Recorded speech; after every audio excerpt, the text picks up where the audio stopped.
Nuevamente, buenas tardes a todos.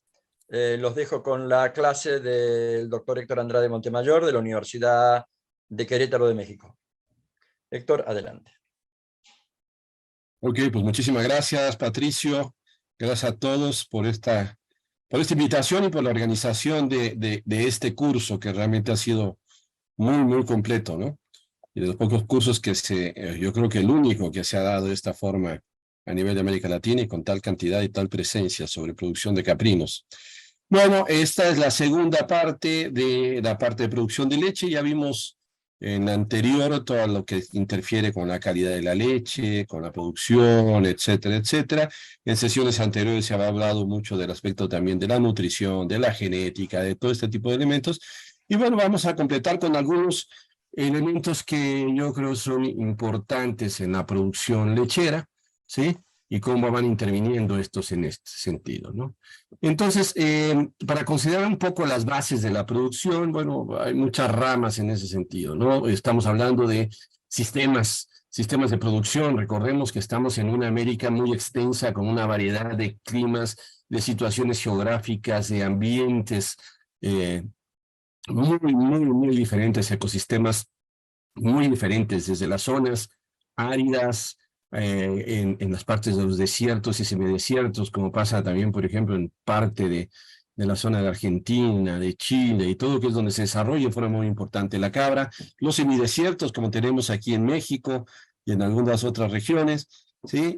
Perú también tiene una parte importante de estos desiertos y semidesiertos, hasta zonas con climas extremadamente lluviosos, como es la parte pues de Brasil, partes de Venezuela, ¿no? Aunque el nordeste brasileño es también semiárido, y en la zona de Centroamérica y el Caribe. Entonces, en todas estas zonas hay una dispersión de caprinos con características radicalmente diferentes. Y además, bueno, en todos lados se quiere hacer una adaptación de los caprinos de todo tipo para todo tipo de condiciones.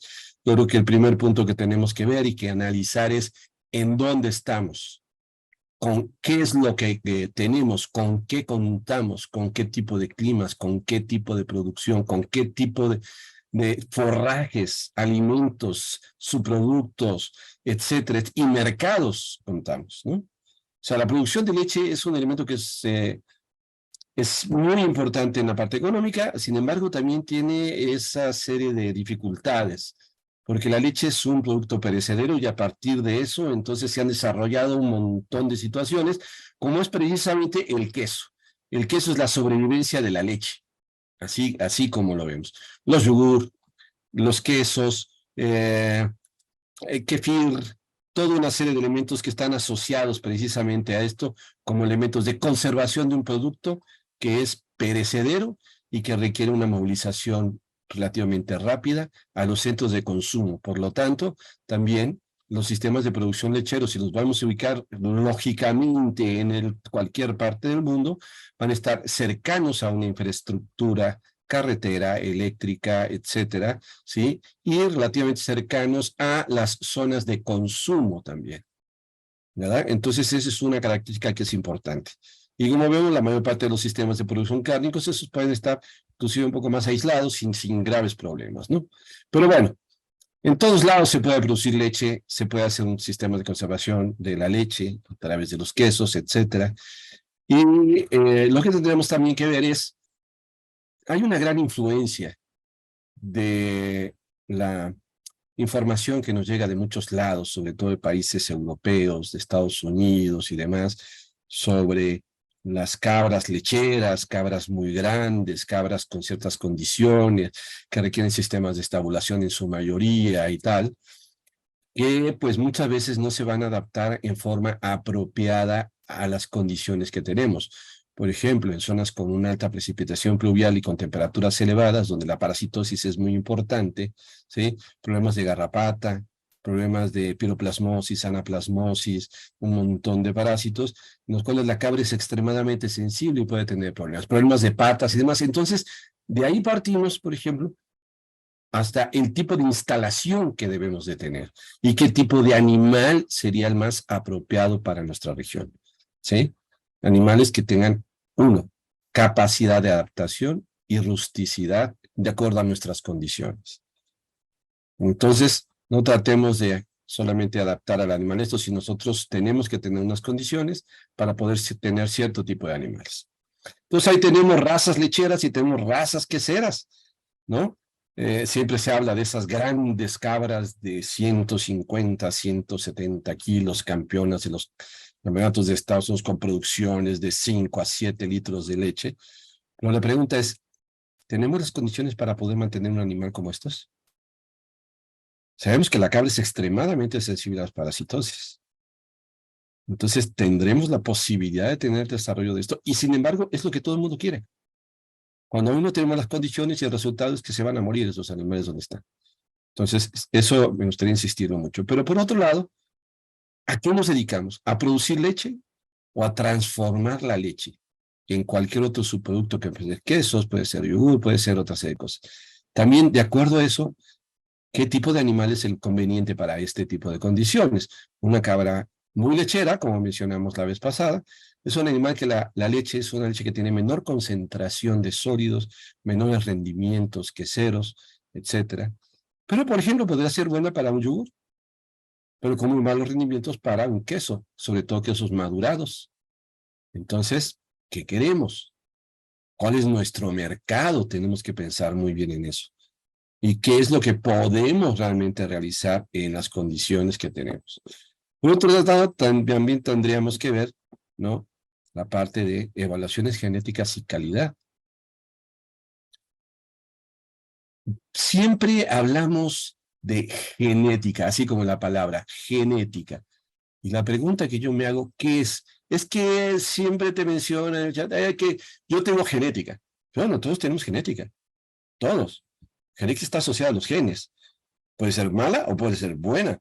Puede ser de un animal productivo, puede ser un animal con poca producción, pero sigue siendo su genética, sus genes. Entonces, ¿sí? ¿Cómo vamos a saber qué es lo que tenemos? Si en general la parte de los sistemas de producción no llevan registros productivos ni controles de producción, pero sí se habla de grandes volúmenes de leche, cuando en muchos casos inclusive ni siquiera se ordena. Entonces, la base fundamental para poder nosotros evaluar y saber cómo estamos, en qué debemos de mejorar, cómo debemos de mejorar, es llevar registros productivos de nuestro ganado. Registros que sean simples, que sean sencillos, que sean fáciles de llevar, que se pueden llevar ya sea en una computadora, en un Excel, o en un cuaderno, o en una hoja, pero que se pueda tener información o se tenga información de los animales, pero información verídica, información real. ¿Cuánto pesó al nacimiento? ¿Cuánto pesó al destete? ¿Cuánto fue la ganancia de peso? Y eso está directamente asociado también, no solamente al animal, sino al número de crías nacidas en ese parto, pero también a la producción de leche de la madre. Entonces, animales que tienen partos, digamos, dobles, con muy buenas ganancias de peso, también son indicadores de que la madre es un animal muy lechero, por ejemplo. ¿Sí? Y después el desarrollo que va a tener hasta el primer parto, de acuerdo al sistema de producción que tenemos. O sea, nosotros si vamos a hablar de un sistema de producción a simple pastoreo, en agostadero, como llamamos nosotros a las partes cerriles, ¿sí? Bueno, no podemos exigir una ganancia de peso y pedir que los animales, ¿no?, como muchos técnicos llegan, es que tienen que llegar al primer parto o al primer servicio a los 7 meses para tener su primer parto al año. Eso prácticamente es absurdo e imposible. Bueno. El otro elemento que tendríamos que ver también es la alimentación. Ahí entran grandes discusiones, ¿no? Todos los días en estos chats que hay de productores, de esto, del otro, donde estamos, siempre estamos hablando de que lo que deseamos es tener un animal muy lechero, un animal muy grande, pero sobre todo un animal que no coma. Fíjense, o sea, totalmente contradictorio. Es como si tuvieran ustedes un Ferrari, pero que no necesitara gasolina. Y además, que ese Ferrari estuviera en un camino de piedra. ¿Verdad que se va a destruir ese Ferrari, no? Entonces, el animal es un elemento extremadamente simple. Él nos va a dar lo que nosotros le damos. Si nosotros le damos una buena alimentación, acorde a sus necesidades de producción, reproducción, etcétera, etcétera, el animal te va a responder. ¿sí? Y también de acuerdo a qué, a la capacidad de producción de ese animal, que tiene que ver también con el proceso de selección, con la raza y todo este tipo de elementos que están asociados a esto. Pero siempre hablamos de que tenemos que querer o queremos animales muy lecheros, pero muy lecheros, pero que sean solamente a pastoreo y un pastoreo de forrajes de muy mala calidad. Y, y, y yo me pregunto, oigan, pues díganme cómo le hacen, porque yo quisiera también eso, pero eso es imposible, ¿sí? Entonces tenemos que dar una alimentación acorde a lo que necesitamos, ya lo que tenemos. Y los animales acorde a lo que tenemos también. Por otro lado, aquí hay otra gran variación que es también dado por situaciones geográficas y también alimenticias, que es la estacionalidad reproductiva, que se va a presentar en mayor forma a mayor distancia del ecuador. Esto tiene que ver también con el fotoperiodo, ¿no? En donde este fotoperiodo con sus modificaciones, días cortos, días largos, etcétera. En el caso de la cabra se inician los cambios a partir de los días cortos. Por ejemplo, en el caso de México, cuando empieza junio, julio, el día más largo, en donde empieza a haber una disminución en los días, es cuando se inicia la actividad reproductiva del animal. Esto tiene que ver con la recepción de la señal de luz en las horas luz a nivel de la glándula pineal, la secreción de melatonina que se secreta en la noche y que esta secreción está también asociada, ¿sí?, a el despertar de todo el sistema endocrinológico, endocrino de estos animales, donde se va a conectar después con, ¿no?, con la GNRH, a nivel hipotálamo, y después FSH, LH, que van a dar el mensaje ya ovario, y inicia la actividad. Mientras que de enero a el mes que inicie su actividad, mayo, junio, julio, dependiendo del lugar donde se encuentren, el animal se va a encontrar en un anestro, en muchos casos un anestro profundo, o sea, no hay ciclicidad. Y eso entonces nos va a llevar también a una serie de consecuencias en cuanto al manejo que nosotros podamos tener y a los sistemas de producción que nosotros queremos. Si necesitamos leche todo el año, entonces tenemos que hacer una distribución de los partos durante el periodo que corresponda a la estacionalidad reproductiva del animal, o sea, distribución de los servicios de actividad sexual de los animales con la distribución de partos en donde podamos tener lotes de animales que estén pariendo en diferentes momentos del año y que pueda mantenerse una producción en ese periodo de tiempo que corresponde prácticamente a 6 meses aproximadamente y no más, ¿sí? En otros casos, por ejemplo, mientras más cercanos al Ecuador, pues resulta que los animales son menos estacionales o no son estacionales, ¿sí? En muchos casos nos mencionan que, por ejemplo, la zona precisamente de Ecuador, algunas partes de Perú, en parte de Centroamérica, cerca de Colombia también, y todo esto, la estación reproductiva que se presenta como anestro o inactividad reproductiva que puede ser, o inclusive menor fertilidad también, ¿sí?, en ciertos periodos del año, eso nos indica que si no se presenta, que no hay una estación y que puedas tener servicios todo el año, ¿verdad? Y que puedes tener una buena distribución de la producción. Pero en general, casi todos los servicios, los montas y demás, se dan en épocas muy similares y eso lo podemos ver directamente asociado con los cabritos. Y también vamos a ubicar la producción de acuerdo a las necesidades que se tengan en el mercado. Por ejemplo, en el caso aquí de México, en la época de diciembre, noviembre y diciembre, empieza a incrementarse en forma muy importante la demanda para las fiestas navideñas. Y precisamente por la estacionalidad reproductiva es cuando menos leche tenemos y muchas veces menos cabritos.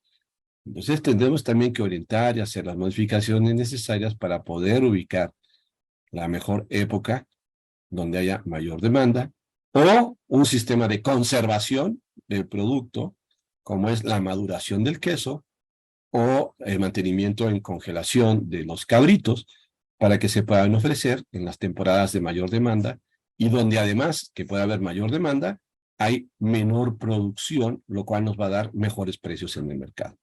Oferta, demanda. Eso es todo. Bueno, Y por último vamos a ver un poco del manejo de ordeño y mastito. O sea, como ven, son temas muy amplios que ya muchos fueron tocados y los vamos a ver un poco en forma general. Entonces, como mencionaba yo en relación a la parte esta de sistemas, la leche es un producto perecedero. Por lo tanto, vamos a requerir una serie de infraestructuras necesarias para la conservación o la modificación en productos que tengan mayor tiempo de permanencia, ¿sí? Como les digo, quesos, etcétera, etcétera. Esa infraestructura indica también no solamente la parte de instalaciones, caminos, tal, sino infraestructura eléctrica, porque pues requerimos mantener a una cierta temperatura la leche. Si no, no vamos a tener problemas, ¿no? Cercanía, como mencionamos, a los centros de distribución, etcétera, ¿no? O las zonas de consumo, ¿sí? O en el último caso, la transformación de leche para incrementar el tiempo de vida. Eso fue precisamente lo que fue desarrollándose hace miles de años, cuando empieza a haber, ¿sí? O se descubre el queso, el yogur, las bebidas ácidas que presentan mayor conservación, ¿sí? Y así se fue desarrollando toda una serie de elementos a partir de la fermentación, que como dicen, si les ponemos un nombre muy bonito, son biotecnologías, que el queso es una gran biotecnología, en donde estamos utilizando poblaciones microbianas para la transformación de parte de ese material que tenemos ahí, o componente de la leche como es precisamente la lactosa para convertirlo en ácido láctico, modificar las estructuras tanto de las grasas como proteínas y además eso darle ciertos sabores, consistencias y tal, y mantenerlos en lugares como se hacía anteriormente, como cuevas para tener unas cavas de conservación con cierto nivel de humedad, temperatura, aireación, etcétera, etcétera, ¿no? Y eso nos permite que podamos tener una leche que ordeñamos hoy, que la transformamos mañana en un queso y que puede durar años, años, eternamente, ¿sí? Hasta que podamos entonces, bueno, ir a un proceso de distribución. Eso se hace, por ejemplo, en muchas partes montañosas de Europa, inclusive de aquí de América, ¿no? Donde los productores están en las montañas y ahí tienen sus cuevas, tienen sus cavas, hacen sus quesos, los tienen ahí y cuando ya viene la temporada, sus quesos, los jamones también, viene la temporada, bueno, pues se baja esos quesos con una cierta cantidad para llegar a los centros de distribución y venta de este tipo de productos. La demanda de infraestructura en el caso de cabra lechera, pues llega a ser relativamente importante, ¿verdad? O sea, y también una de las cosas que es también importante es tratar de utilizar los recursos para la construcción que tengamos en la zona en donde estemos. Tipos de madera, ramas espinosas. Por ejemplo, aquí se utilizan mucho algunos cactus como cercos vivos, las ramas de prosopis, también para parte de los corrales y todo eso. O sea, no requerimos hacer grandes inversiones, y menos en cemento y en todo ese tipo de situaciones, pero sí que cumplan con ciertas características en donde el animal va a estar en buenas condiciones mientras no esté en un sistema de pastoreo o mientras no esté pastoreando. Porque normalmente la cabra y la borrega, o bueno, caprinos y ovinos, incluyendo machos, por supuesto, ¿sí? No se manejan bajo sistemas de pastoreo día y noche en grandes extensiones. En algunos lugares sí se logra hacer eso. ¿Por qué? Porque son animales que son muy susceptibles a los depredadores, coyotes, pumas, perros, personas, etcétera, etcétera. Entonces salen al pastoreo con pastor o en zonas relativamente cercanas y a una determinada hora regresan a la zona de protección y de corrales, ¿verdad? Y ahí se mantienen. Entonces estos, para que pasen la noche, bueno, tienen que tener ciertos espacios. Se considera que un animal, si va a estar en esta ovulación, una cabra lechera, requiere un animal de aproximadamente unos 55, 60 kilos, requiere aproximadamente de 5 a 6 metros cuadrados de espacio por animal. Requiere también un área de protección de lluvias y sombra, porque además es extremadamente sensible al agua. A la cabra no le gusta el agua, no le gusta que llueva.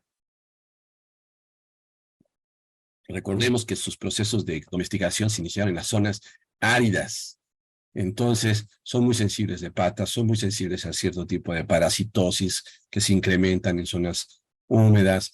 Como les digo, la humedad no les hace nada bien. Entonces, tienen que tener espacios y tienen que tener protección de lluvias, por ejemplo. ¿No? Que techos que también podemos hacer de mil cosas, desde lonas, etcétera, ¿no? Y claro, de otro tipo de materiales que tengamos nosotros de preferencia en la región, ¿sí? O sea, la inversión, yo creo que una parte sí es importante en instalación, dando espacios adecuados a los comederos, bebederos, etcétera, etcétera, sombras, ordeña, tal, la sala de ordeña o el banco de ordeño, todo esto, pero los materiales pueden ser de muy diversos, ¿no? Las inversiones más importantes en cualquier sistema de producción tienen que ir enfocadas hacia aquello que se nos va a regresar inmediatamente también en esto, que es alimentación. La inversión debe ser ahí de un 60-70% de los costos totales de producción, cuando menos. Eso es lo que tendremos que plantear en alimentación, ¿verdad? Bueno, dentro de esta parte de infraestructura, de instalación, es muy importante tener un lugar adecuado para ordeñar, un lugar que esté limpio y en alto, arriba, en el cual el ordeñador, ¿sí?, el dueño, quien esté ordeñando, esté además cómodo, y segundo, que no haya contacto de estas ubres con el estiércol de los corrales, que esté el lugar de ordeño separado donde están los machos. La leche es un elemento que capta gran cantidad de olores. Entonces, ese famoso olor o sabor, como dice mucha gente, a cabra, en realidad es sabor a mugre, a suciedad, a mierda. ¿Por qué? Porque no se ordeña de una forma limpia. Y simplemente teniendo un lugar en alto, con una tarima de madera, con un poco de madera tal ahí elevada, donde se puede ordeñar, además cómodamente para el ordeñador, donde podamos nosotros lavar, ¿no? Con una forma muy sencilla que se llama el presecado, ese pezón, lavarnos las manos, ese pezón que puede estar sucio, sobre todo si es época de lluvias, secarlo muy bien, para que estemos ordeñando una leche limpia. La base fundamental para hacer un buen producto es la leche. No solamente su composición, sino también su limpieza. Porque recordemos que esto le ha dado inclusive a la cabra una cosa bastante desfavorable. Muchísima gente va con eso. Y, por ejemplo, a mí me preguntan, oye, ¿por qué tus quesos no saben a cabra? Yo digo, no, igual que a otros amigos de por acá. No es que no sepan a cabra. Saben a leche de cabra, que jamás yo creo que la han probado bien. ¿Sí? Lo que no saben es a mierda, porque no están sucios, porque están limpios, porque hacemos una ordeña limpia. Y eso es fundamental en esto. Ahora, podemos ordeñar, a ver, la máquina de ordeño no es un elemento que sea totalmente necesario, va a depender, o sea, es más cómodo, etcétera, pero va a depender mucho del número de animales y de las condiciones. Tenemos máquinas de ordeño que están basadas en gasoil o en gasolina, ¿sí? Y el motor, pues, y pueden ordeñarse en cualquier parte, a buenos precios, pero también un buen ordeño manual es extraordinariamente bueno, siempre y cuando se haga bien. Eso también es otro problema. Muchos ordeñan con el dedo así hacia adentro, no sé si lo ven, y eso genera una lesión en el pezón. Tenemos que ordeñar con la mano entera, ¿sí? Para poder evitar ese tipo de lesiones. Manos limpias. Claro, va a ser un poco más cansado, lo que tú quieras, y va a depender mucho del número de animales. Pero una buena ordeña a mano es tan buena o mejor que una ordeña a máquina. Una ordeña a máquina bien hecha es extraordinaria, sin embargo, es muy fácil que se haga mal.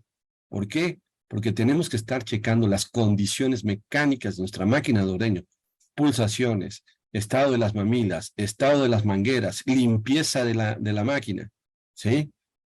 Cualquiera de estos que tenga un pequeño cambio, pérdidas de vacío, nos va a generar un proceso de mastitis generalizada. Si nosotros encontramos una gran cantidad de animales, un porcentaje elevado de animales con mastitis, en ese sentido, lo primero que tenemos que revisar es nuestra máquina de ordeño. inicialmente, ¿sí?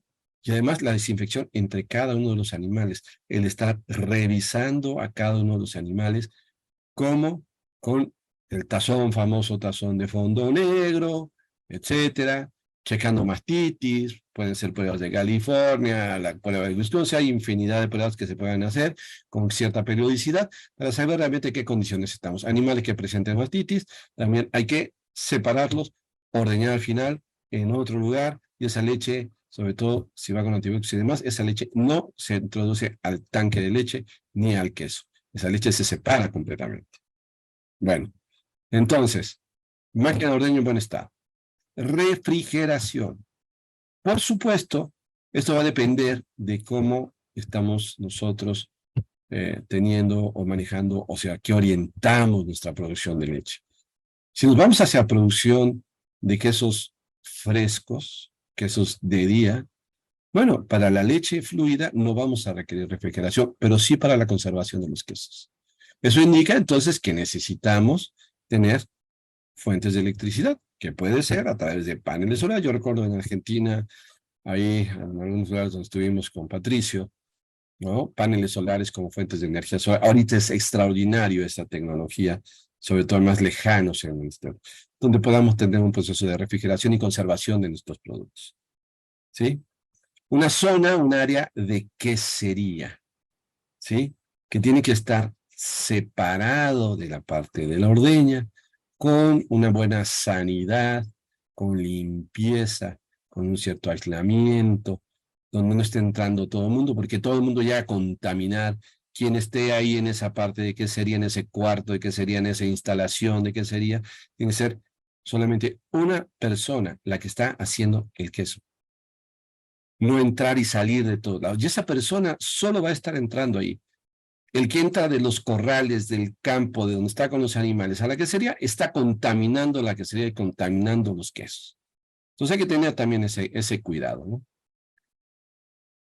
Y hay toda una serie de normas en todos lados actualmente que nos van a limitar inclusive la comercialización de productos si no tienen un buen sistema sanitario en queserías, en ordeño, etcétera, ¿no?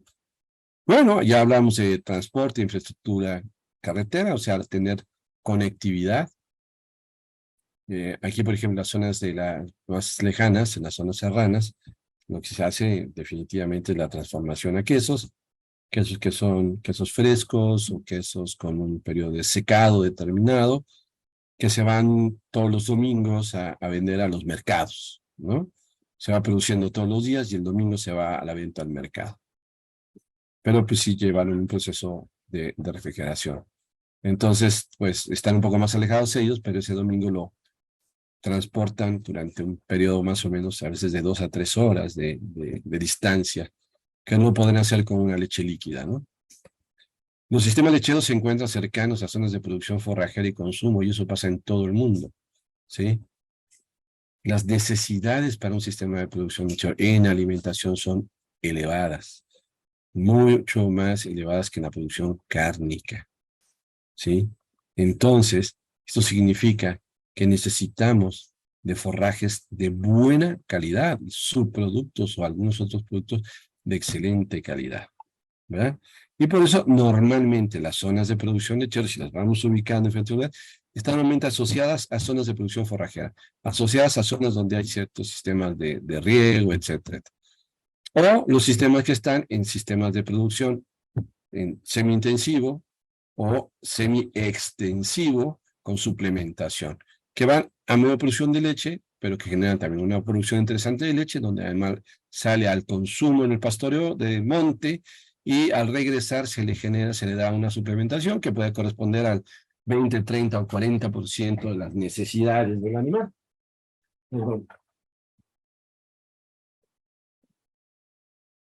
¿Verdad? Y claro, como sigo insistiendo acá, dependiendo de los objetivos y posibilidades de cada quien, ¿sí? Los sistemas lecheros, por ejemplo, ¿sí? Puede ser, en muchos casos, estabulación permanente. Eso lo vamos a ver mucho, por ejemplo, en las vacas, ¿no? Aunque ya también se están yendo a sistemas de pastoreo interesante, en algunas zonas donde hay buenas precipitaciones y buena forraje, suficiente agua disponible, ¿no? Siembras en praderas o en sistemas de tipo silvopastoril, que son muy interesantes para el caso de los caprinos y ovinos también, ¿sí? Entonces se utilizan diferentes formas de manejo. Y eso, como les digo, va a depender de nuestras condiciones, de nuestras posibilidades. Eso es muy importante, ¿sí? Ahora, la estabulación permanente, vean lo que estamos hablando aquí, o sea, animales que van a estar todo el tiempo en el corral, perdón, pues esto requiere que nosotros les llevemos totalmente la alimentación a ellos. Entonces, claro, necesitamos comprar forrajes, producirlos, ¿no? Cortar, manejo en el campo, etcétera, etcétera, granos, porque además el costo elevado tanto de instalaciones, manejo personal, forrajes, alimentos, es muy, muy alto. Y entonces nos lleva a que nosotros tengamos la obligación de tener dos elementos importantes para que esto sea económicamente rentable. Producciones elevadas, muy elevadas, que superen en forma importante nuestro punto de equilibrio económico, ¿sí? Y la otra, que también puede llegar a transformación de productos, en donde el valor agregado que tengamos en esa transformación sea adecuado para poder justificar ese sistema de producción. Digo justificar, porque sí, tendríamos que justificar esa inversión tan grande que se hace con esos tipos de elementos, para que esto realmente se convierta en algo que todos tenemos que pensar. Esto es un negocio, ¿sí? La producción de caprinos y la producción animal y la producción de leche y carne y demás, tiene que ser un negocio que pueda mantener a la familia, dar un ingreso y dar una vida digna a el productor. Si no es así, eso no sirve, definitivamente. Luego tenemos un sistema de pastoreo intensivo, con praderas, donde además requeremos un riego o muy buena precipitación. En el caso de la cabra es interesante y en el ovino, la combinación con sistemas silvopastoriles, ¿no? En donde se va a combinar forrajes o pastos, gramíneas, tal, con arbustivas, con arbóreas, etcétera, que además van enriqueciendo la tierra, van generando dietas con un mucho mejor valor nutricional, a veces altos niveles de proteína en las arbustivas, combinado con pastos y demás, muy altamente digestibles, mejora también la calidad de la tierra, ¿no? Hay la captación de nitrógeno cuando estamos hablando de leguminosas y todo este tipo de situaciones, ¿verdad? Esos también implican, bueno, sistemas que lleven una rotación, océanos de alta conservación, ¿no? Como son sistemas en donde vas a tener una carga alta, ¿sí? En muy poco tiempo. Y se va moviendo el ganado constantemente, ¿sí? Con el uso de una elevada cantidad de lo que tenemos en el agostadero, máximo un 10% dejar ahí para dejar descansar durante el periodo de recambio de esa parte de esa pradera, ¿no? Entonces, ahora, ¿qué requerimos ahí? Tierra, agua, zonas con elevada precipitación o riego, ¿sí? Y el sistema, pues que tenga que ser como sea un sistema económicamente apropiado para esto. Dato interesante, dato importante. La mayor parte de los productores de caprinos, al menos en México y también estaba realizando una buena parte en Argentina, no son propietarios de la tierra. Y los que tienen extensiones reducidas. Aquí cerca del 80% del productor son productores que utilizan, ¿sí?, los sistemas de pastoreo en las zonas cercanas a las carreteras, en zonas comunes, en agostaderos comunales, etcétera, etcétera, con un pastoreo extensivo, ¿no? Con pastor también, muchas veces, que es a veces las únicas fuentes de alimentación que tienen, pero no tienen tierra.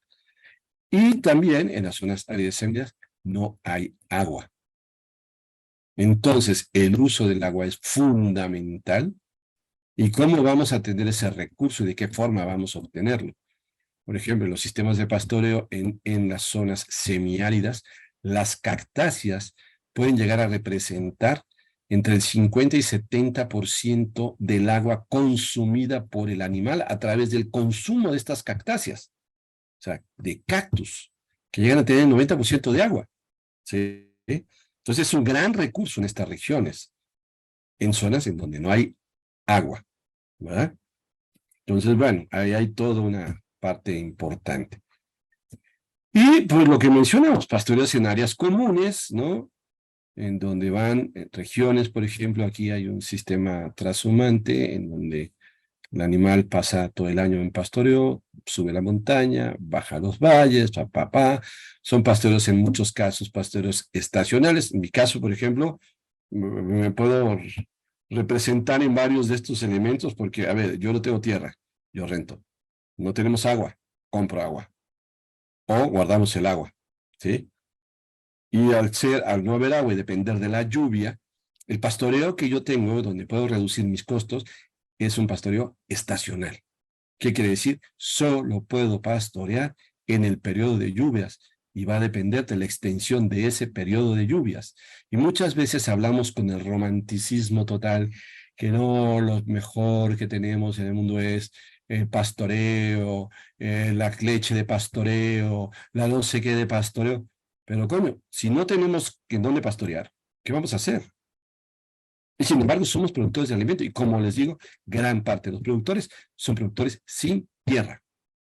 Y como además, en el caso de México, había una distribución que eran ejidos, ¿sí? Después de la revolución, donde hubo reparto de tierras y todo esto, después estos se privatizaron a partir del neoliberalismo, llegó un proceso de privatización, y entonces ya todas esas zonas que se tienen con grandes extensiones comunes en los ejidos para el pastoreo desaparecen.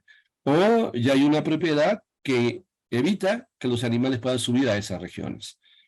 En fin, le digo, ubicarse en donde estamos, ubicarse en lo que tenemos y ubicarse en lo que podemos hacer. ¿Sí?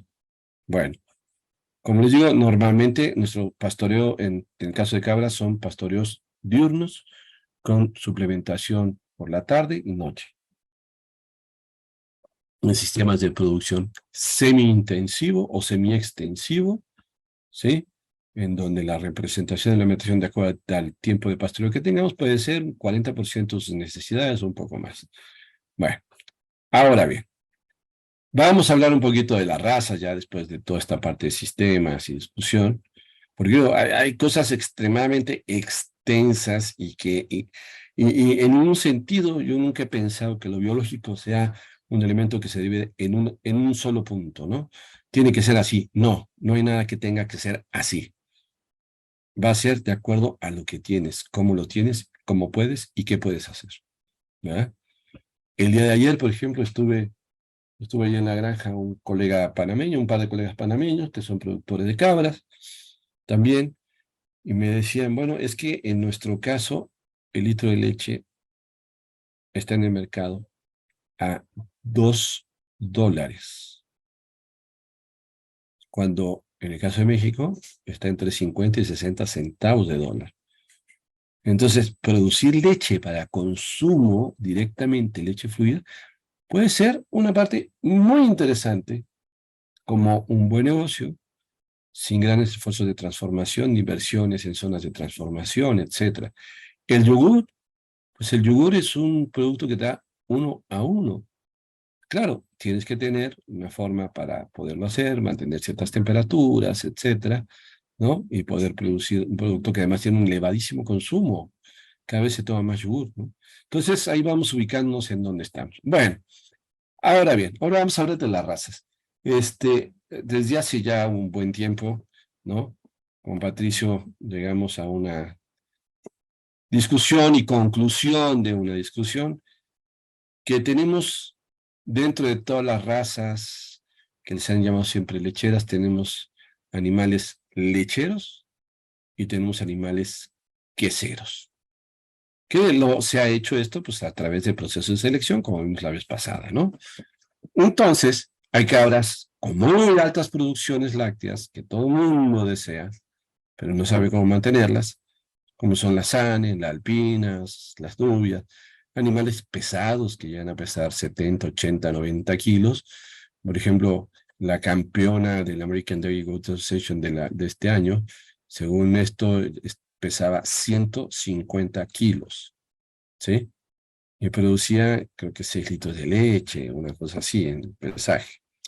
Pero ¿qué pasa con toda esta leche? Sobre todo estas dos, de suizas, como son las alpinas, la Sanen y la Toe, tiene una producción muy interesante, elevadas producciones en los registros productivos del American Dairy Goat, está hablando ya de 1.200 litros por lactancia a 305 días. Los franceses están hablando de 980 kilogramos de leche con muy buena calidad, que eso es interesante como lo han evaluado los franceses en este sentido, ¿sí?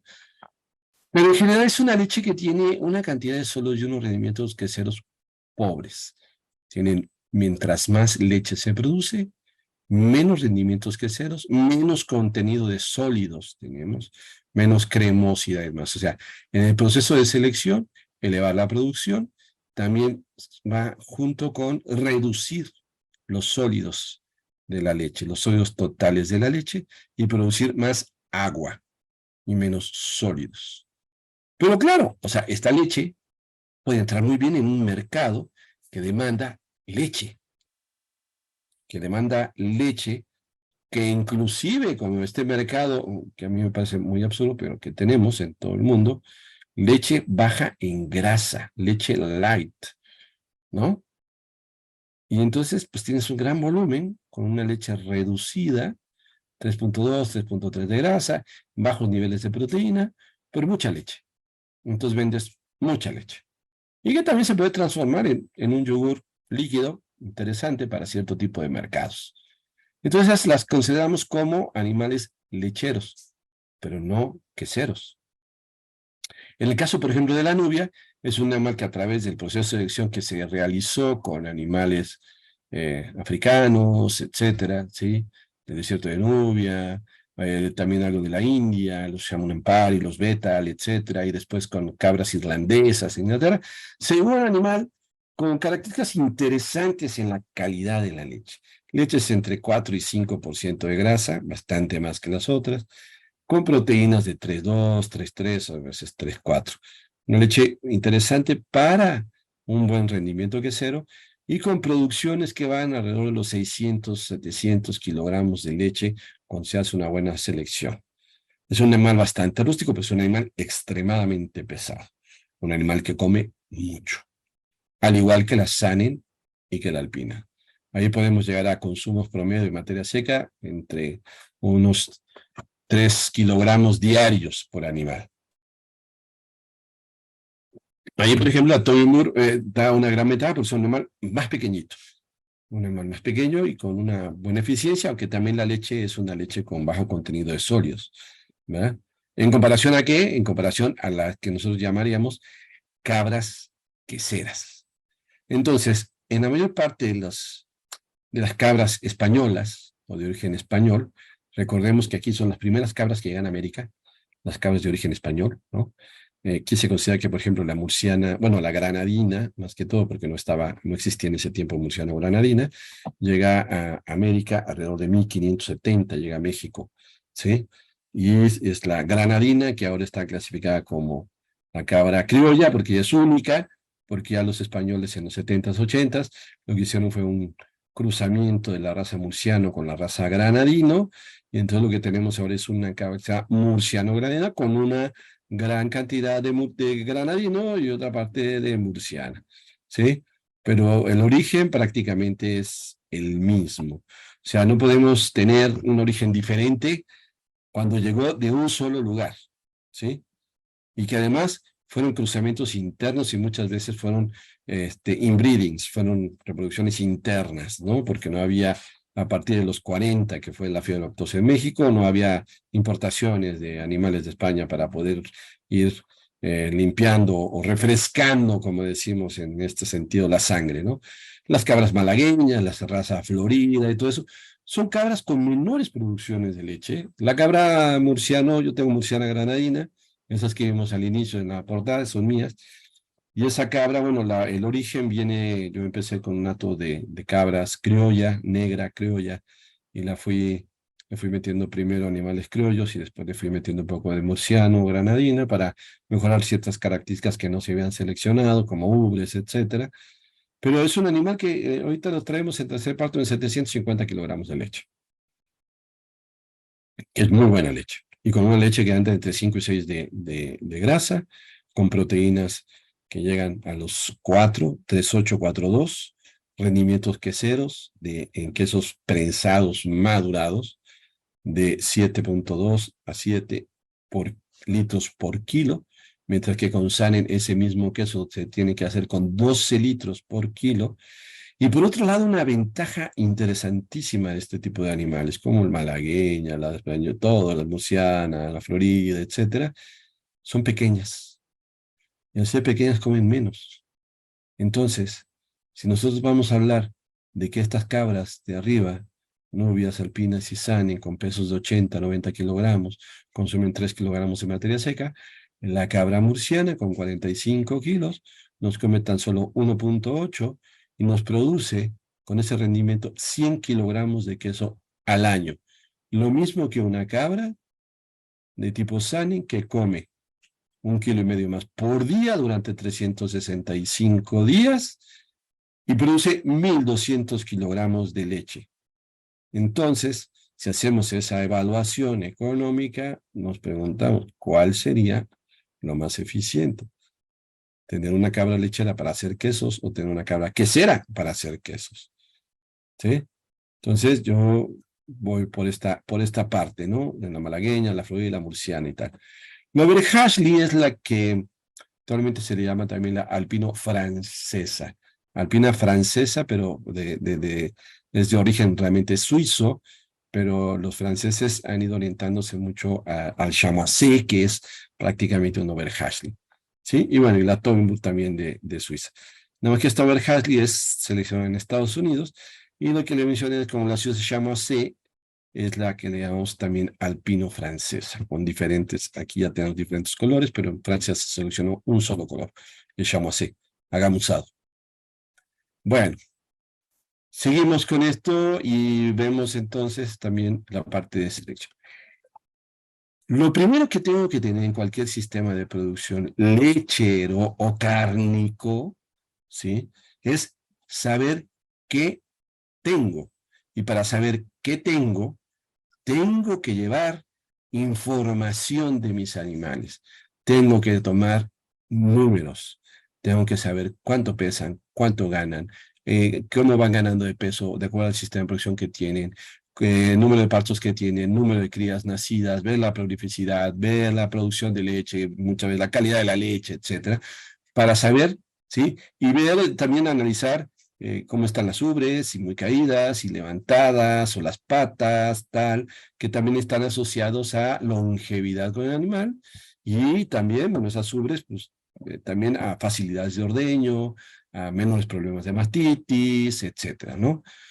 Entonces, ya con esos análisis, evaluaciones que tenemos de nuestro ganado, entonces a partir de ahí ya podemos hacer un proceso de selección, de decir, ¿qué necesito mejorar?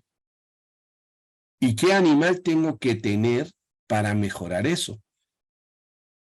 Eso nos puede ayudar perfectamente un programa adecuado de selección de sementales a través también de la dispersión de estos por medio de inseminación o de semen congelado, ¿verdad?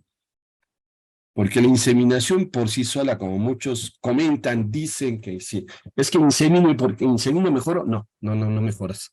Inseminar es una técnica. ¿Con qué insemino es lo que me va a ayudar a mejorar o no? Pero también, ¿por qué inseminé con ese animal? Porque busqué ese animal para saber realmente qué necesito tener, qué necesito mejorar. Y para eso, pues tenemos que estar trabajando con grupos, asociaciones que sean confiables. Confiables en el sentido de que tengan animales evaluados a través de programas nacionales de control de producción. No porque el animal ganó la feria, eso no nos indica absolutamente nada. Yo les voy a comentar, yo tuve hace tiempo un alpino francés que también llega a tener alpino francés, y por eso les puedo hablar de los rendimientos queseros, alpino y Toggenburg. Ese animal ganó todas las ferias. A donde iba ganaba. Manuel se llamaba. Un animal muy bonito, con mucho tipo, muy fuerte, unas líneas perfectas del animal como alpino francés. Pero fue el animal peor que he tenido. Solamente lo metí con las hembras una sola vez, y al ver lo que me estaba dando, no volví a meterlo. Era un animal para meterlo a pista y presumirlo en pista, pero no servía absolutamente para nada. ¿Y qué necesitábamos con eso? Una evaluación de ese animal, evaluación de sus hijas, evaluación de las madres, o sea, hacia arriba y hacia abajo. Y eso solamente se llama a través de un programa adecuado de control de producción. Por ejemplo, aquí tenemos, ¿no?, el programa de control de producción de la Asociación de Creadores de Murciano Granaína de España, CapriGran. En la actualidad, con las últimas evaluaciones que tienen, las hace un buen amigo de nosotros, de Patricio, mío y tal, que lo conoce en muchos lados, que es Juan Vicente Delgado Bermejo, que es el elevador de la Universidad de Córdoba en España, ¿sí?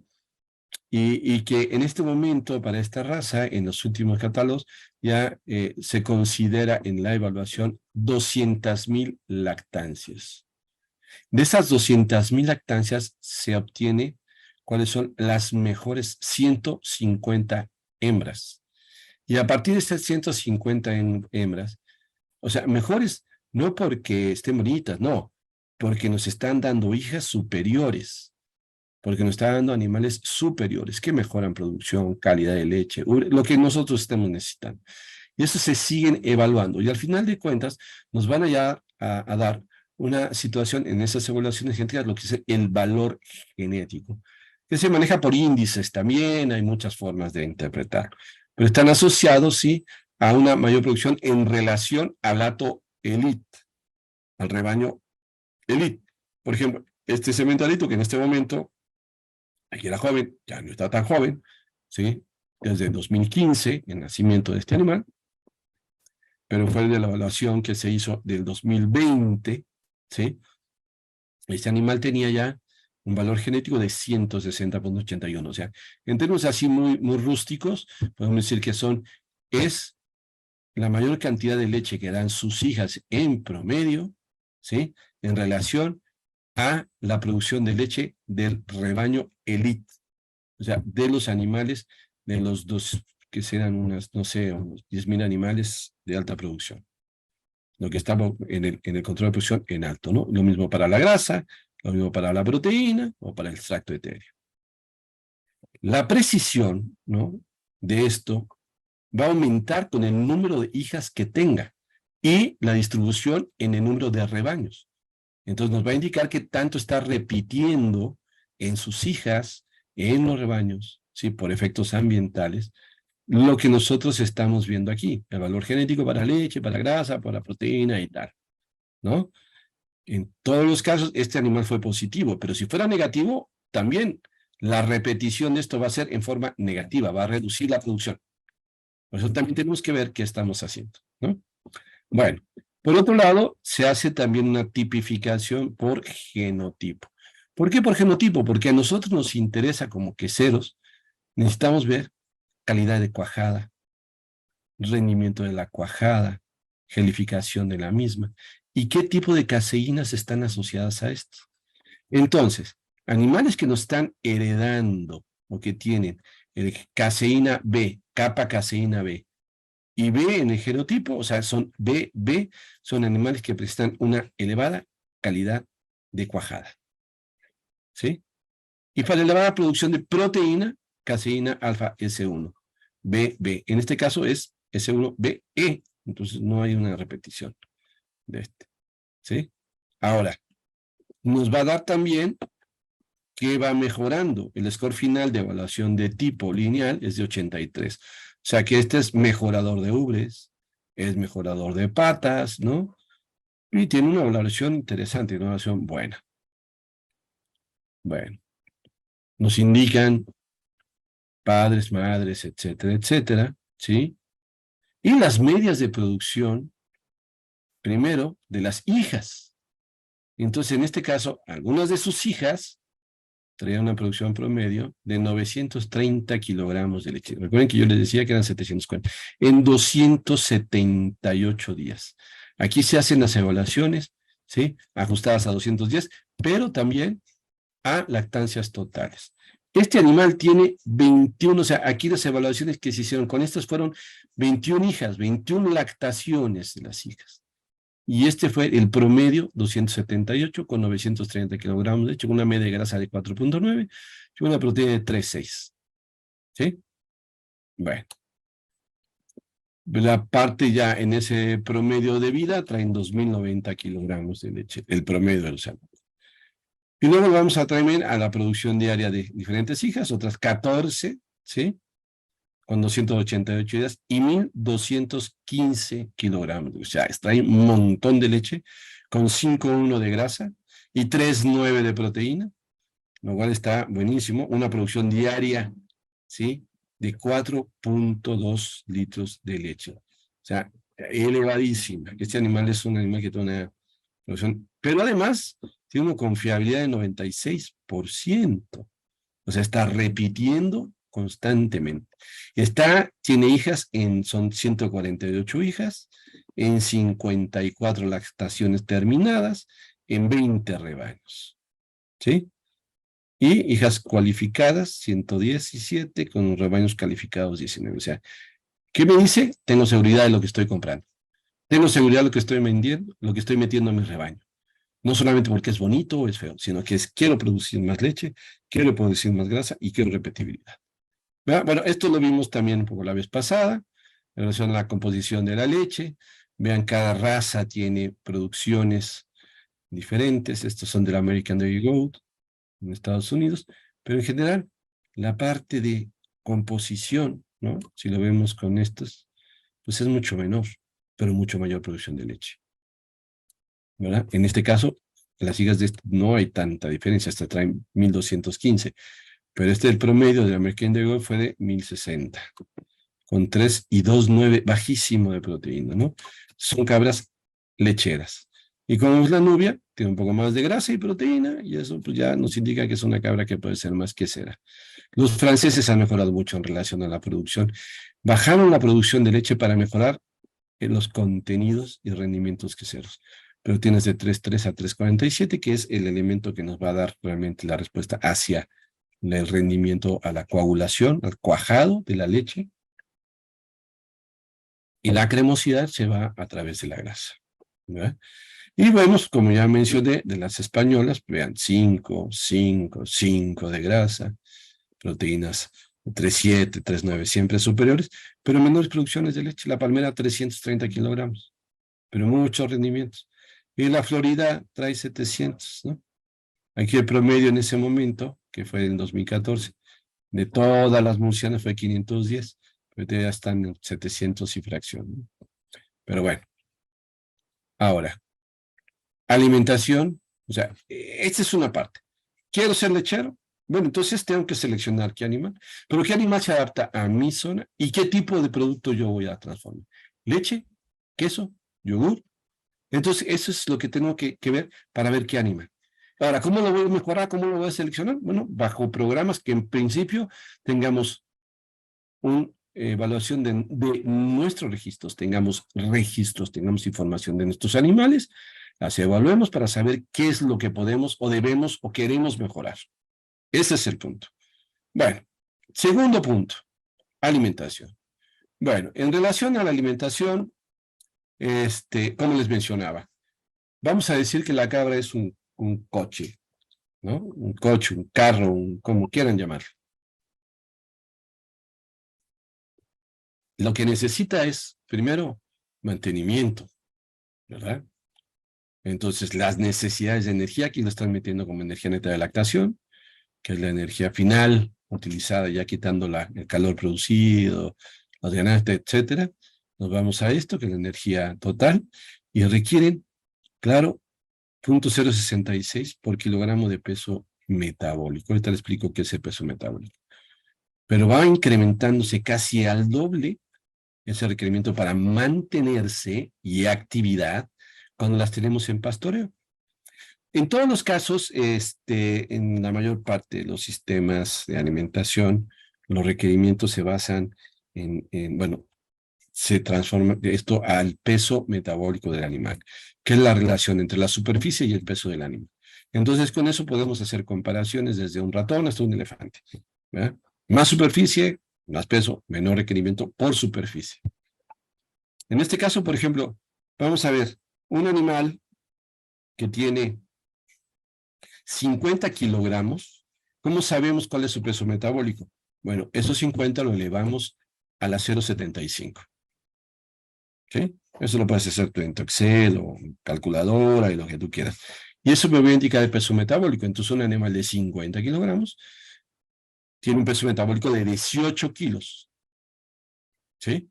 Entonces, si yo quiero saber cuánto necesita ese animal, lo que yo tengo que saber es, primero, cuánto pesó metabólicamente. Y ya quedamos. Si es de 50, pesa 18 kilos de peso metabólico. Y esos 18 kilos los debemos de multiplicar por el requerimiento, la necesidad que tiene aquí, ya sea por actividad, estabulación, en pastoreo, en donde se encuentra. Vamos a poner que un animal que se encuentra en pastoreo, en agostadero, en monte. Entonces, solo para mantenerse necesitamos, ¿sí? 18 por 0,125. Solo para el mantenimiento del animal estamos requiriendo 2,25 megacalorías de energía neta. O sea, es un animal que no produce, pero que tiene una actividad que es el pastoreo, ¿sí? En el agostadero, en el monte, caminando aproximadamente unos 5 kilómetros por día, ¿sí? Entonces requeriría esto, que prácticamente es el doble de lo que tendría si no tuviera ninguna actividad y estuviera encerradito, no hubiera efecto del calor ni nada, ¿no? Algo fuera. Y eso le llamamos requerimiento de mantenimiento, donde sumamos además la actividad. ¿De acuerdo? Y para el caso de la proteína, pues también por kilogramo de peso metabólico, ya quedamos que ese animal pesaba 18 kilos, o sea, era 50 kilos elevado a las 75, pesa 18, y va a requerir entonces, ¿sí? 18 por 7,26, ¿sí? Gramos por kilo, son, solo para su mantenimiento requerimos en energía 2,25 y en proteína cruda, ¿sí? 129 gramos para un animal de 50 kilos con 18 kilogramos de peso metabólico. ¿Ok? Vamos a ver qué puede influir en este animal para que pueda consumir esto y mantenerse. Bueno, pues el consumo. ¿Cuánto puede consumir? ¿Sí? Ese animal de 50. Pues este animal de 50, sacando un promedio general, estamos hablando de un 4% de peso metabólico, del peso total de los 50 kilos.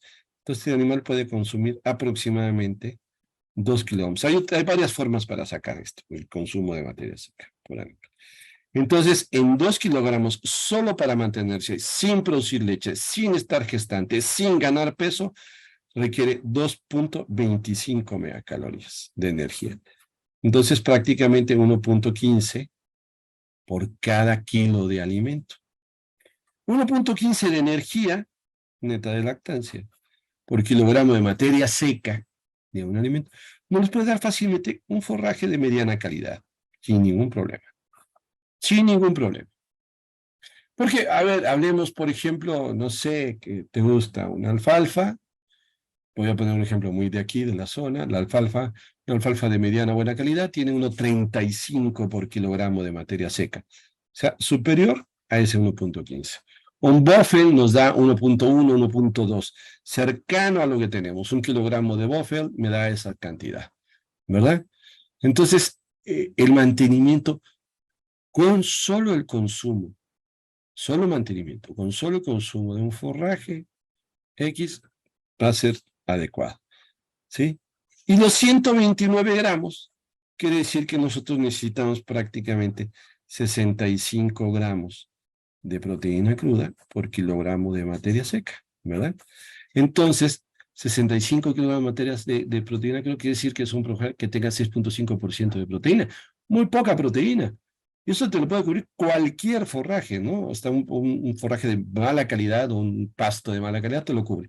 Entonces, sí, en efecto, una cabra que está en un sistema de pastoreo, en agostadero, que tiene buena disponibilidad, que ese es el otro punto que tenemos que discutir, la disponibilidad de alimento, pues fácilmente te puede cubrir el mantenimiento. Mientras no esté produciendo, mientras no esté gestante, mientras no esté ganando peso.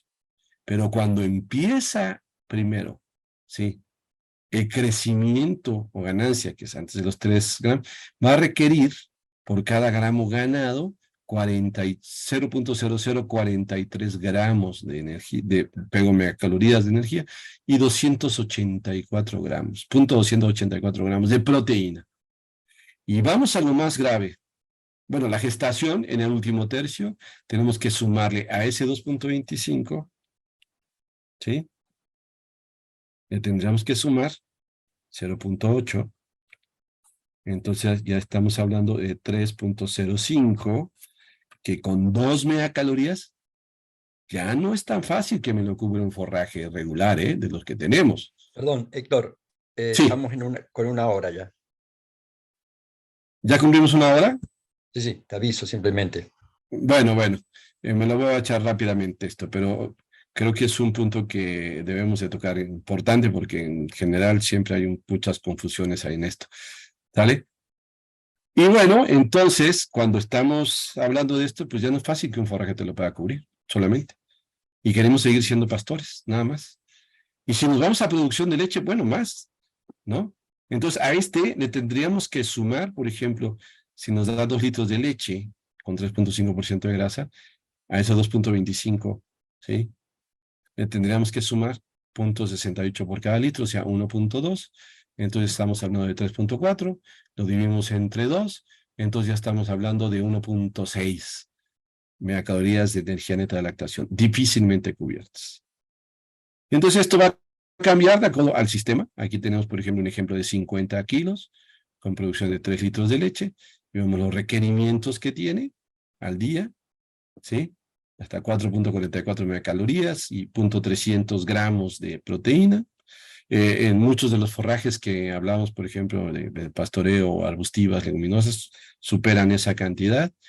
Y con un consumo de 2.46, ¿no? Podría cubrir perfectamente, pero siempre y cuando estemos aportando de 1.4 a 1.8 megacalorías de energía neta de lactancia. Nuestro problema es ese. Entonces, pues también tenemos que aprovechar la variabilidad en los consumos que tenemos en el animal. La cabra es un animal extremadamente selectivo y lo que hace es tratar de mantener una dieta constante durante todo el año de acuerdo a lo que va seleccionando durante el año.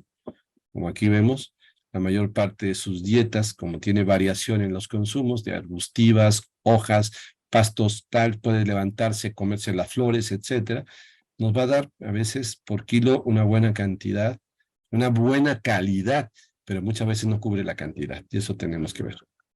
Bueno, composición de rendimiento que cero. ¿Qué efectos tendríamos acá? Esto, por ejemplo, es análisis de la granja, de mi granja, que tuvimos los resultados de la lactancia anterior a esta, que todavía no termina. Entonces vemos la composición, vean. 5.4, de acuerdo al número de parto, 5.4, 5.2, solos no grasos 9, lactosas de 4.6, proteínas de 3.89 a 4.9, solos totales durante toda la lactancia 14 a 14.5. Al final de la lactancia, con menos producción, llegaban hasta 16% de sólidos. ¿Sí?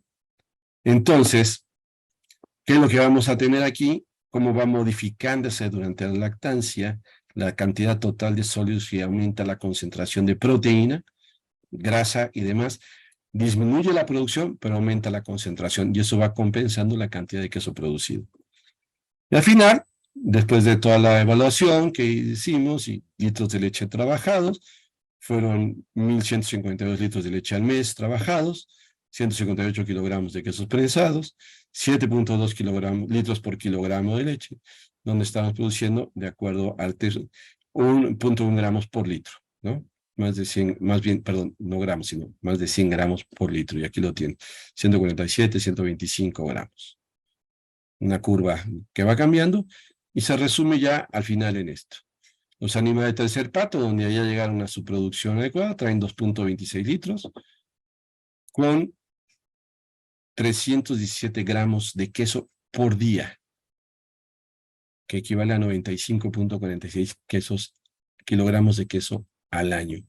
Vendido a 600 pesos, ese animal me está dando en leche, en queso, me está dando prácticamente más de 6,000 pesos por este animal en ese periodo. ¿Sí? Bueno, el siguiente punto, rápidamente, Patricio, son 2 puntos lo que hacen falta, los voy a pasar muy rápido, pero creo que son importantes, ya es final del curso, es precisamente hablar un poco de la estacionalidad reproductiva. Sé que en muchos países no se presenta, pero en muchos países sí se presenta esta estacionalidad que limita la producción. Es un proceso fisiológico que determina el inicio y la duración de la estación reproductiva y nos va a garantizar los años, los nacimientos. O sea, la idea, la evaluación de esto, la evolución de esto, porque fue un proceso evolutivo, de acuerdo al origen de los animales, era que los animales nacieran donde estaban mejores las condiciones en cuanto a temperatura y alimentación. Sin embargo, aquí en México, resulta que las gestaciones se presentan en la época de lluvias y los partos se presentan en la época de secas, cuando menos alimento hay y cuando más problemas vamos a tener. ¿Qué nos indica? Problemas serios de mortalidad, producciones reducidas, etcétera, si no hay algo que darles. Todo está regulado, esta estacionalidad, por la glándula pineal, el mensaje luminoso y todo esto que ya platicamos. Bueno, la estacionalidad reproductiva nos lleva también a una estacionalidad productiva. Hay que analizar bien en nuestros mercados si porque el mercado generalmente te está exigiendo una producción de todo el año y más en momentos que menos leche hay. Y eso nos genera muchos problemas. Entonces, almacenar, traer productos que tengan mayor tiempo de almacenamiento, maduración, etcétera, nos podría ayudar. O la distribución de partos, ¿sí? Normalmente no coincide la mayor producción con la mayor demanda de leche. Cuando tenemos menos leche es cuando tenemos mayor demanda. Y eso pues ya nos va generando ciertos problemitas. Entonces, las estrategias de producción van a ser acordes a las condiciones ambientales y al mercado. Esto, digamos, una vez que nos pasa en México, en donde la época de servicios está totalmente, o de montas, está totalmente relacionada con las lluvias, con la producción de pastos.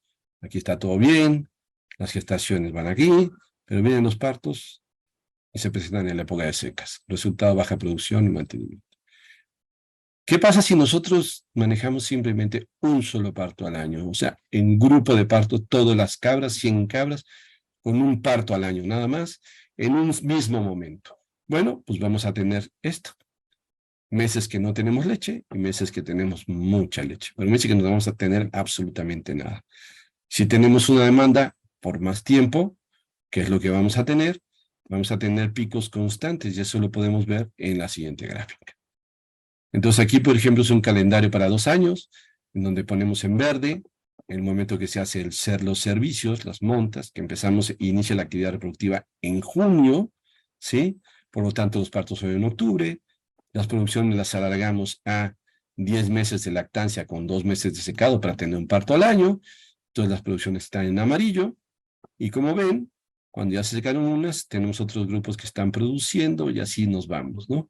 Entonces vamos teniendo producciones todo el año y a partir de esto. Pero sí hay momentos en que tienes menor producción, que son estos. Aquí vemos esa curva en donde hay siempre leche, pero estos meses que normalmente coinciden con septiembre, octubre, noviembre, que aquí lo ven, son los que presentan menor producción. Sin embargo, como menciono, son los que tienen mayor demanda. Y aquí vemos el esquema de cuántos animales se fueron metiendo en cada uno. Finalmente, vamos a hablar un poco de la ordeña y mastitis. Y bueno, hablemos un poco de lo que son los equipos de ordeña. Hay infinidad de equipos de ordeña, como ya les dije, ordeñar bien a mano es muy bueno. La máquina de ordeña nos ayuda a muchas cosas y tiene una serie de componentes importantes que tenemos que estar siempre revisando que estén en condiciones, como es la bomba de vacío, que la tenemos acá, el depósito de vacío, es un juego entre el vacío, ¿sí?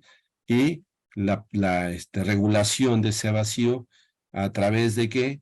De unos, ¿cómo se llama? Reguladores, pues, que tenemos, pulsadores que tenemos, las pulsaciones que tenemos en la parte de arriba, ¿sale? Cada especie va a tener un tipo de pulsación determinada y un vacío determinado. Eso se lo vamos a medir en un vacuómetro. Normalmente tenemos que estar en cabra alrededor de 86 PSI, ¿sí? Y el número de pulsaciones, la relación por minuto es, ¿sí? 60-40. 60 ordeños, 40 descansos. Aquí tenemos el equipo, ¿no? Como le digo, la preferencia es poner, como este es muy sencillo, es una tarima de madera. Aquí está, ¿no? La parte del ordeño, las mamilas, que en general tienen que ser, en el caso de cabras son muy ligeras, son mamilas que además tienen una gran duración y podemos estar observando el movimiento y donde realmente se está ordeñando o no, si está pasando leche o no. La rutina del ordeño es una rutina fácil. Esta es, por ejemplo, la que hago en la granja, en donde empezamos, ¿no? Tenemos una serie de situaciones y líquidos en esta forma. Primero empezamos con un presellado a través de ¿qué? De un sanitizante orgánico para que evite la contaminación de la leche. Un secado individual de cada pezón, es sobre todo nada más esto a nivel del pezón, para que esté limpio. Después un tazón que tenga que ser de fondo negro para el despunte y observar si hay si hay tolondrones, si hay unos grumos y demás o no, y esto nos va a dar, además de destapar el esfínter, nos va a ayudar a saber si tenemos un posible problema de una mastitis subclínica. Luego empezamos ya el ordeño con la máquina, una máquina que tiene que ser previamente lavada, desinfectada y antes y después del ordeño. Terminamos el ordeño, se desinfecta igual aquí, cerramos la máquina y desinfectamos entre cada animal, ¿sí? Posteriormente hacemos el sellado de la ubre con un sellador con glicerol y yodo. Y normalmente al menos una vez al mes generamos un pesaje de leche, se tomamos las muestras, analizamos la leche por cada animal en forma individual y hacemos un análisis de la leche para por medio de, bueno, ya sea o California o Wisconsin modificado para ver el número de células somáticas y la presencia de mastitis en esto. Haciendo una lectura, a mí me gusta mucho Wisconsin porque me va a dar indicadores numéricos, no solamente cualitativos, o sea, no solamente lo que yo veo o creo. Y esto, por ejemplo, son resultados que vamos teniendo, ¿sí? Cuando nosotros estamos hablando de que hay una mastitis subclínica en el caso de cabras, tenemos que tener un total de más de 1 millón de células somáticas. Nuestros promedios fueron de 400,000 células somáticas, o sea, realmente muy pobre. El número de mastitis que se presentaron como clínicas, sobre todo aparentemente por estafilococos, nuevamente no sobrepasa, ¿sí? el 1% del total de los animales, pero esto es muy importante porque las subclínicas son el peor enemigo porque no lo vemos y si hay una reducción y un problema de transmisión de ciertas enfermedades. Entonces, bueno, concluimos rápidamente después del empujón que me dieron ahorita de esto y si tienen alguna pregunta, con mucho gusto, si la podemos contestar, adelante. Bueno, gracias Héctor, realmente muy claro, muy conciso, muy preciso. Sí, hay preguntas. Eduardo Maroboto pregunta: ¿quién hace registros de reproductores o reproductoras lecheros caprinos en México en base a desempeño productivo y de progenie?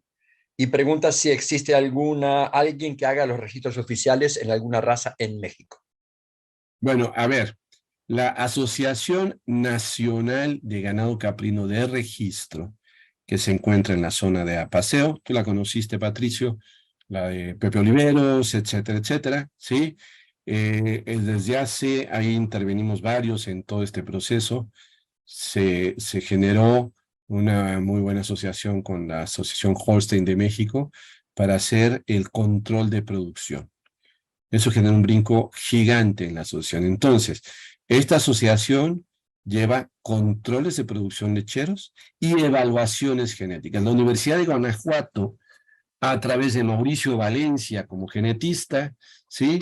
Y el grupo que tienen de genetistas allá está haciendo las evaluaciones genéticas de los animales. Y cada cierto periodo, porque en realidad una evaluación genética puede durar entre 2 años, resultados o 3, análisis, se van presentando para saber qué es lo que tenemos y los valores genéticos de los animales que tenemos. Sobre todo en este caso son animales de raza Saanen, alpina, Toggenburg, las que se tienen, alguna que otra La Mancha y tal. No han entrado, por ejemplo, murciano granadina, pero esta es la Asociación de Ganado Caprino de Registración Nacional, porque tenemos dos asociaciones de registro, la Asociación Mexicana y la Asociación Nacional.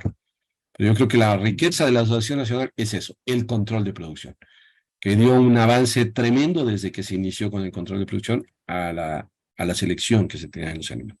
Y los genetistas de Holstein también, junto con los genetistas de la Universidad de Guanajuato, pues ayudan en los procesos de selección de esto. Así es.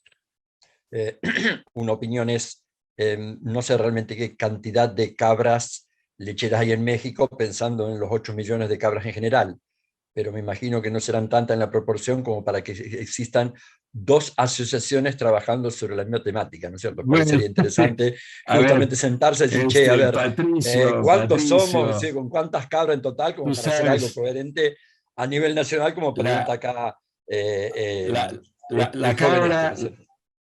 la cabra tira al monte, tú lo sabes, ¿no? Sí, sí, sí. Entonces, pues siempre en todo esto pues, se han generado, ¿no? Unas grandes discusiones, sobre todo por dos tipos de cabra completamente diferentes, ¿no? La Asociación Mexicana se ha orientado más hacia cabras de tipo cárnico, a la parte de pista, ¿no? De juzgamiento y demás, como el tipo Boer o el tipo Nubio, ¿sí? Pero más cárnico. Mientras que la Asociación Nacional se orientó más hacia la parte lechera. Y sí está muy ubicada y todo, y se quiere abrir un poquito más. Son aproximadamente unos 6,000, 7,000 vientres los que están siendo evaluados ahí en esta asociación lecheras. Y sí, en efecto, de producción de leche, bueno, si no ponemos en ese sentido, es muy poquito, pero sí es importante. Reconozco que esta parte de selección normalmente es la punta del iceberg, pero también hay que ver qué es lo que necesitamos en todos los demás sectores y sistemas de producción, ¿no?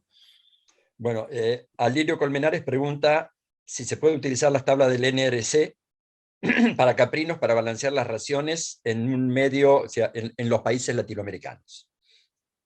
Bueno, esa es otra de las grandes discusiones en ese sentido. Mira, las últimas tablas de NRC se realizaron en el año 2007. ¿Sí? Y es una conjunción de mucho trabajo de muchos países, de mucha investigación, en donde se generan las famosas macroanálisis de datos y tal para poder sacar los requerimientos. No es fácil. Hay varios países que han desarrollado sus esquemas y sus tablas nutricionales de acuerdo a las condiciones de cada país, porque son acordes a esas condiciones, que mucho se hace a nivel laboratorio, a nivel de estimaciones matemáticas también, ¿no? Pero, por ejemplo, Brasil tiene sus tablas. Las tablas francesas son un poco más puestas en el piso. Lo que sí es bien importante es que, bueno, una cosa es lo que necesitan y otra cosa es lo que se les da. ¿Sí? La que primero te va a responder si está ajustando a sus necesidades en ese sentido es el mismo animal. Y por otro lado, lo que sí deberíamos de tener en cada lugar, en cada país, en cada estado, en cada municipio, lo que sea, son tablas de composición nutricional de nuestros alimentos. Para saber qué vamos a utilizar, porque si utilizamos una alfalfa de NRC, ¿qué te dice? Nada te pone una orientación, porque es tan variable la composición nutricional. Un maíz puede ser más o menos constante, ¿no? Pero también tiene mucha variedad. Entonces sí ha requerido que las instituciones de investigación de cada lugar, universidades y demás, establecen unas tablas. Tenemos laboratorios de bromatología en todos lados. Yo no sé dónde está la información de todos estos para conjuntarla y generar una gran tabla de análisis de todos los alimentos o la mayor parte de los alimentos o más comunes que tengamos en el lugar. Mientras no tengamos más información de requerimientos, pues la orientación de las de NRC 2007 o las de las tablas francesas, también del INRA, que son del 2018, pues se acercan más a las necesidades para que podamos establecer los requerimientos nutricionales, ¿no? Del animal de acuerdo al peso, etcétera.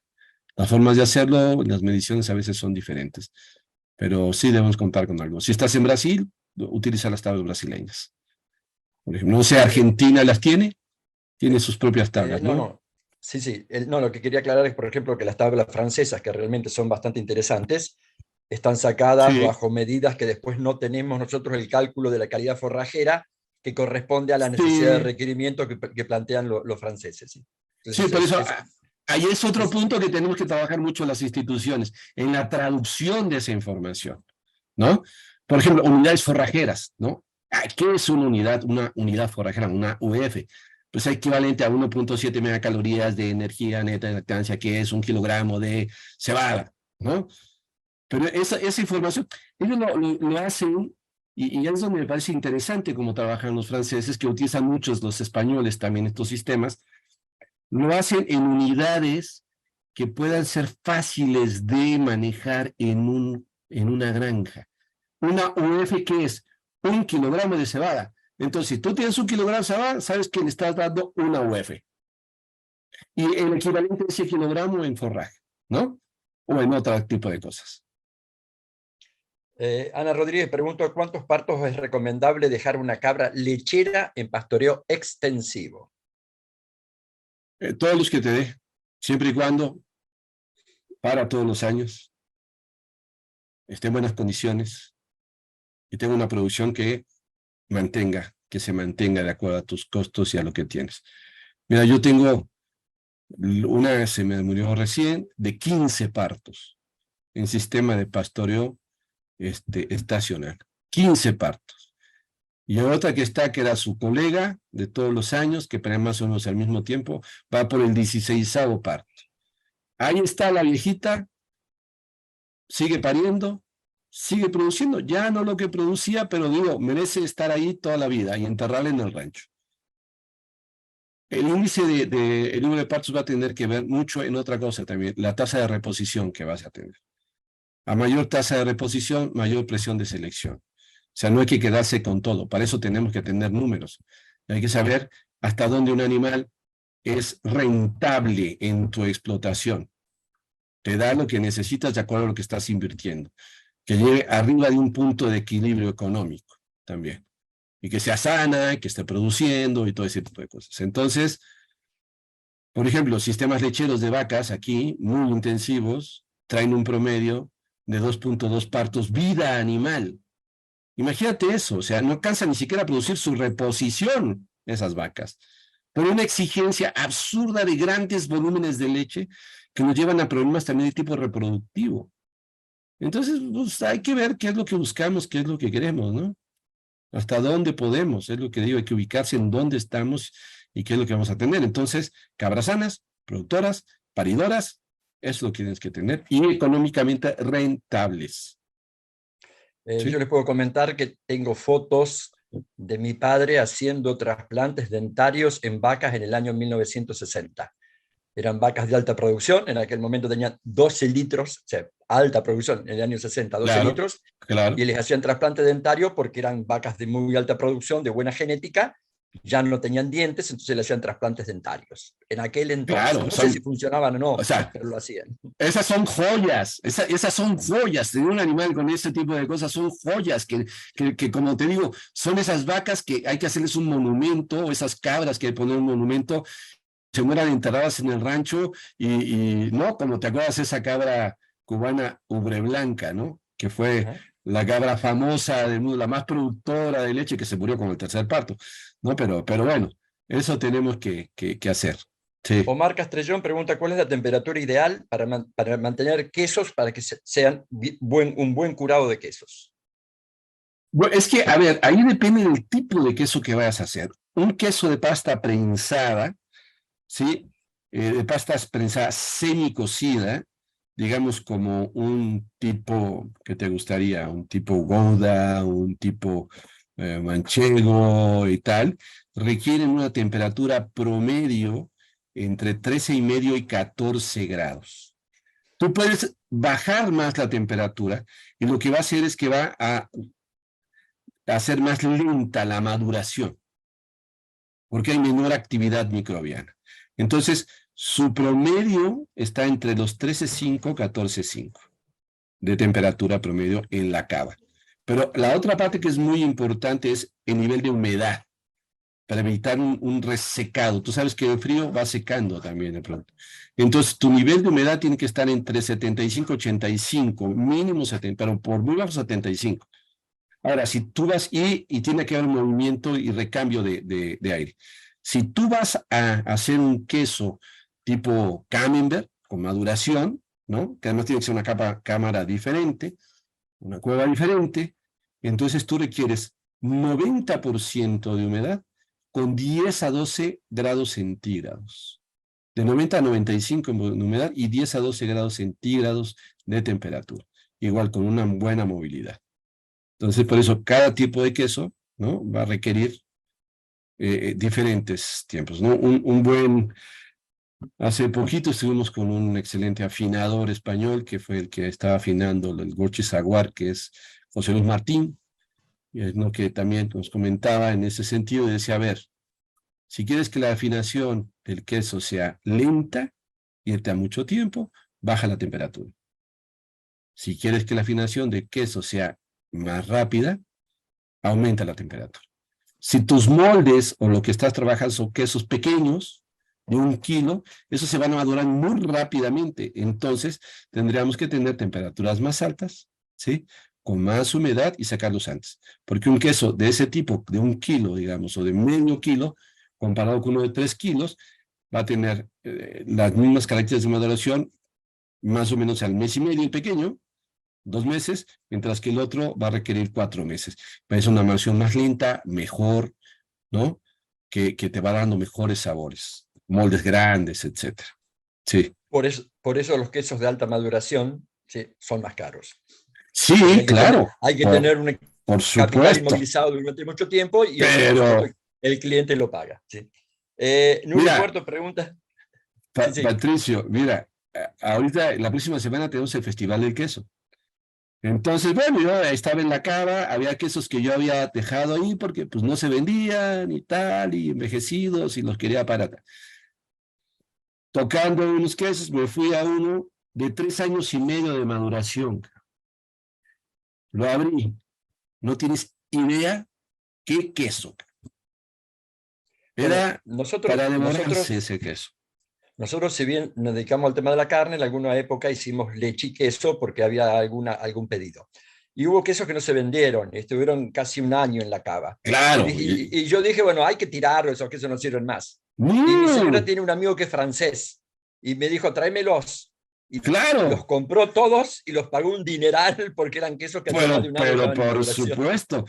Lo único que mejora con la edad es el queso y el vino.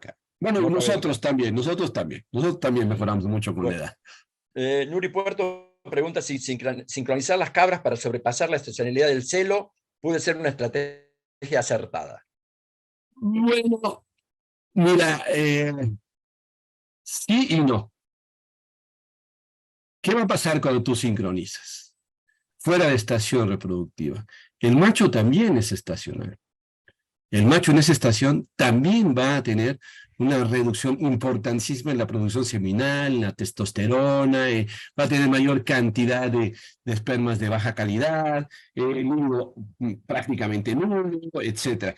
El macho es el indicador principal de cuando se inicia la actividad reproductiva, tan solo por el olor. Cuando empieza a oler es que ya se inició la actividad y va a estimular a las hembras. Pero si el macho no está activo ahí y tú quieres utilizar machos fuera de estación reproductiva, pues lo siento, no vas a poder. Vas a tener que inseminar.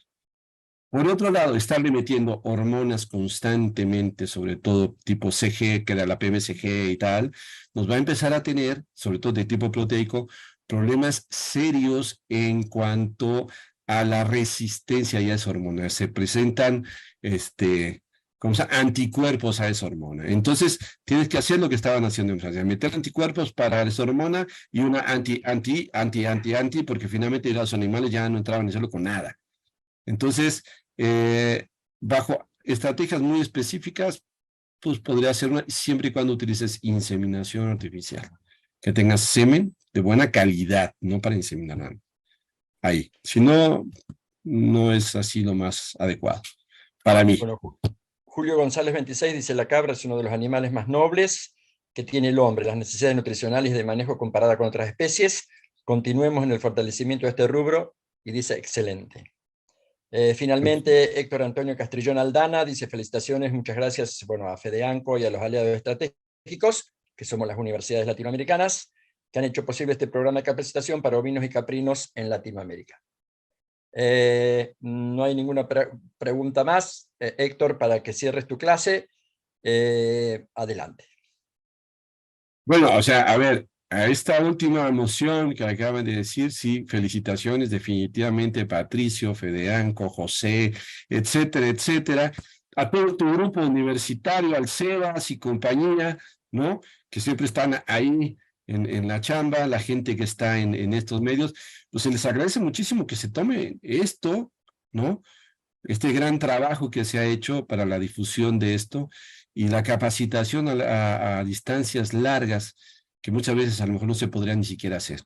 Y el contacto con muchísima gente, con grandes experiencias que nos pueden, que nos enseñan infinidad de cosas, ¿no? Brasileños, venezolanos, bueno, el Luis Dixon, que tiene años que no lo veía, de todos lados, Argentina y tal. Eso, los felicito por este curso, y que siga esto, que sigan los siguientes elementos. Tomemos la parte 2, va a ser como una secuencia de una serie de Netflix, ¿no? Como dicen que pasan 5, 10, 15, 20 temporadas y sigamos en esto, porque yo creo que esto puede impulsar mucho esta actividad, que es una gran actividad. Bueno, para cerrar la clase de hoy, agradezco a todos los presentes, agradezco por supuesto a Héctor por haber participado en este programa latinoamericano. Seguiremos tratando de darle continuidad, siempre y cuando las condiciones de la universidad nos lo permitan. Hoy simplemente hubo un pequeño problema, entendamos que la cuestión de internet para muchos lugares es bastante marginal. De hecho, yo vivo en zona rural, lo cual no siempre tengo una muy buena señal de internet. Y los espero para la clase del día 22, donde haremos ya el cierre definitivo de este programa. Así que muchísimas gracias a todos y los espero el viernes 22. Muchas gracias. Hasta luego.